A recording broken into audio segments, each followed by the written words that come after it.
سکے۔ اے اللہ تو گوار عزیزو، امانت آئی سیدنا عثمان غنی کے پاس۔ عثمان غنی بہت بڑی حکومت کے امیر ہیں، بہت بڑی، 2000 آدمی آ گیا شر پسند۔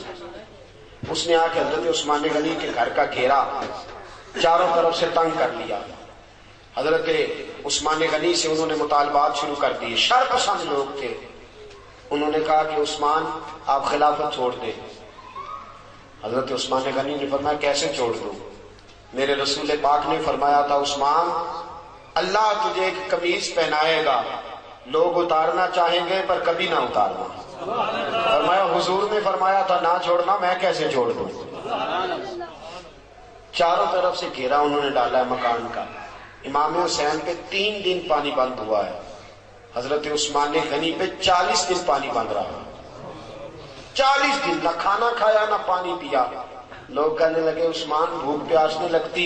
فرمایا بھوک لگتی ہے تو خدا کا ذکر کرتا ہوں، پیاس لگتی ہے تو قرآن کی تلاوت کرتا ہوں، اللہ میری بھوک اور پیاس ختم کر دیتا ہے۔ 40 دن کہ میں نے کہا کہ بڑی پرانی ہے کربلا، بڑی پرانی۔ 40 دن پانی بند رہا۔ حضرت علی اور حضرت امام حسین کے لیے تو جناب عباس پانی لے کے آئے تھے، حضرت عثمان غنی کے لیے جناب علی پانی کا مشکیزہ لے کے آئے، حضرت علی پانی کا مشکیزہ لے کے آئے۔ اور جب پہنچے دروازے پہ تو ایک ظالم نے تیر مارا، مشکیزہ پھٹ گیا، پانی بہہ گیا۔ حضرت علی المرتضیٰ کہنے لگے مجھے عثمان نے منع کر دیا تم سے لڑنا نہیں، ورنہ تم 2000 ہو، 2000 کے لیے تو علی اکیلا ہی کافی ہے۔ دیواریں ہلتی رہتی ہیں اور در کانپ جاتا ہے، علی کا نام سن کے اب بھی خیبر کانپ جاتا ہے۔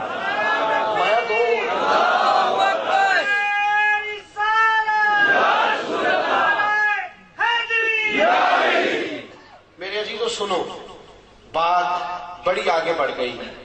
حضرت عثمان غنی کے پاس جناب علی پہنچے، دیگر صحابہ پہنچے، کہنے لگے اے عثمان آپ نے بڑی خدمت کی، 12 سال دین کی، بڑا کام کیا، 3 باتیں ہیں، آپ اس طرح کریں ہمیں اجازت دیں ہم ان 2000 آدمی کو بھگا دیتے ہیں۔ حضرت عثمان غنی کہنے لگے میری وجہ سے نبی پاک کے مدینے میں خون بہہ جائے، رسول پاک کے شہر کی گلیاں میری وجہ سے سرخ ہو جائیں؟ عثمان کا گلا کٹتا ہے تو کٹنے دو، لیکن رسول کریم علیہ السلام کے شہر میں میں خون اور دنگا فساد برداشت نہیں کرتا۔ کہا پھر آپ اس طرح کریں کہ کچھ دنوں کے لیے حکومت چھوڑ دیں۔ آپ نے فرمایا حضور نے فرمایا تھا قمیض نہ اتارنا، کبھی نہیں اتاروں گا۔ صحابہ نے تیسری پیشکش کی، کہا کچھ دنوں کے لیے مدینہ چھوڑ دیں، کچھ دنوں کے لیے مدینہ چھوڑ دیں، کچھ دنوں کے لیے، پھر آ جائیے گا حالات ٹھیک ہوں گے۔ آپ نے فرمایا دوستو دیکھو میری داڑھی سفید ہو گئی ہے، پتہ نہیں کس گلی میں موت آ جائے، میں مصطفیٰ کے مدینے سے باہر نہیں بڑھنا چاہتا۔ یہ اسلام کا وہ حکمران کہ جس کے اوپر امانت آئی، شر پسندی ہوئی، حضرت امام عثمان غنی رضی اللہ تعالیٰ عنہ نے جان قربان کر دی، شہادت پیش کر دی، لیکن نبی پاک کے مدینے میں فساد نہ ہونے دیا۔ دوستو جناب علی کی باری آئی تو وہ بھی کوفے کی گلی میں شہید ہو گئے۔ حضرت علی المرتضیٰ رضی اللہ تعالیٰ عنہ ساری زندگی دین کے لیے کھڑے رہے، کوفے کی گلی میں شہید ہوئے، باریاں بڑھتی رہی، پورا خاندان۔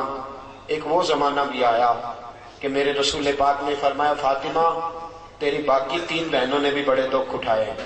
دوستو میں اور آپ، میرے ساتھی مجھ سے بڑی محبت کے ساتھ اکثر کہتے ہیں اتنے سفر نہ کریں، آپ اتنی محنت نہ کریں، تھوڑی کر لیا کریں، کم نکلیں۔ میں ان کی محبت کو وصول کرتا ہوں، مجھ سے پیار کرتے ہیں تو ایسے جملے بولتے ہیں، لیکن قسم اللہ کی جب میں رسول اللہ کی تبلیغ پڑھتا ہوں اور کتابیں، ایک ابو جہل کے دروازے پہ نبی پاک 2000 بار تبلیغ کرنے گئے، کتنی بار؟ اور حضور کو پتا تھا کلمہ نہیں پڑے گا، 2000 بار دروازے پہ دستک دی۔ اور دوستو بڑے دکھ اٹھائے حضور نے، بڑی تکلیفیں اٹھائیں۔ جو چیز مفت ملتی ہے اس کی قدر نہیں ہوتی۔ مفت ملتی ہے نا جو چیز، اس کی قدر نہیں. مجھے اور آپ کو مفت مل گیا یہ دین. کبھی بلال کی قبر پہ کھڑے ہو کے پوچھو دین کتنا مہنگا ہے. کبھی کھڑے ہو کے پوچھو سیدہ فاطمہ سے کہ دین کتنا مہنگا ہے. کبھی پوچھو امام حسین سے کہ کتنا کٹھن ہے یہ دین. میرے عزیزو، رسول پاک کی 2 شہزادیاں، نکاح ہوا ہے، ابھی رخصتی نہیں ہوئی. ابو لہب کے 2 بیٹے، انہوں نے طلاق بھیج دی. کہنے لگے یا کلمہ پڑھانا چھوڑ دے ورنہ طلاق دے دیں گے. حضور نے فرمایا میرا تیرا اختلاف ہے، بچوں کا کیا قصور ہے. ابو لہب کہنے لگا نہیں میں طلاق دے دوں گا. گھر بیٹھی 2 بچیوں کی طلاق پہنچی.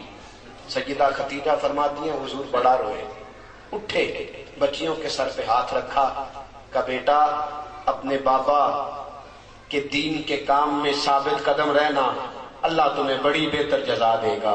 اور ساتھیوں، صرف حضرت فاطمہ نہیں، سیدہ زینب میرے رسول پاک کی بڑی صاحبزادی حمل سے ہیں. اللہ نے ان کے گھر میں ولادت کی خوشی رکھی ہوئی ہے. مکہ سے مدینہ کی طرف آ رہی ہے. حبار بن اسود نے نیزہ مارا. اونٹ بدکا اتنی تیزی سے دوڑا کہ آپ زمین پہ گری.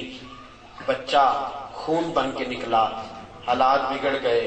کتنے مہینے میرے حبیب کی صاحبزادی کتنے ہی مہینے بیمار رہ کے وصال کر گئی. بڑی صاحبزادی تھی. حضرت خدیجۃ الکبریٰ سے شکل ملتی تھی.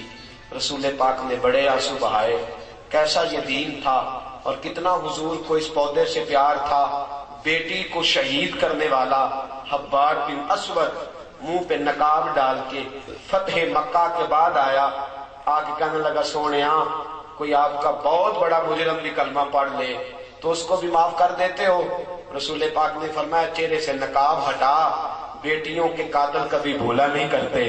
تو چہرے سے نقاب ہٹا، اولاد کے قاتل کبھی بھولا نہیں کرتے.